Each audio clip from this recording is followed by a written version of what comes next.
For most fighters, such a victory would have been the start of a disciplined march to greatness. For Datsik, it was only the beginning of a spiral into madness. Unlike other athletes who focused on training, nutrition, and careers, Vyacheslav spent his free time robbing stores and committing crimes. His life was a bizarre balancing act, half in the cage, half in the underworld. Soon, his behavior caught up with him. Declared insane, he was locked away in a psychiatric hospital. But true to his chaotic nature, he escaped, fleeing illegally to Norway. There, in a bizarre twist, authorities deemed him sane and arrested him, eventually deporting him back to Russia. In total, Datsik spent 9 long years behind bars, his fighting career suspended, his reputation growing darker by the day. When he was finally released in 2019, the man who stepped back into the ring was no longer the same youthful beast.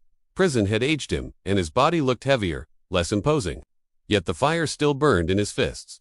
Despite his reputation, or perhaps because of it, no major organization wanted to sign him. The risk was too great, the stigma too heavy. But somehow, the Red Tarzan still found his way back into professional combat. And when he did, he reminded everyone that while he may have looked like an angry troll returning from exile, his fists still carried the power of a sledgehammer. Time and time again, he entered the ring, knocking out opponents with sheer violence. Yet, like a wild animal, his unpredictability always lingered. The man was not merely a fighter.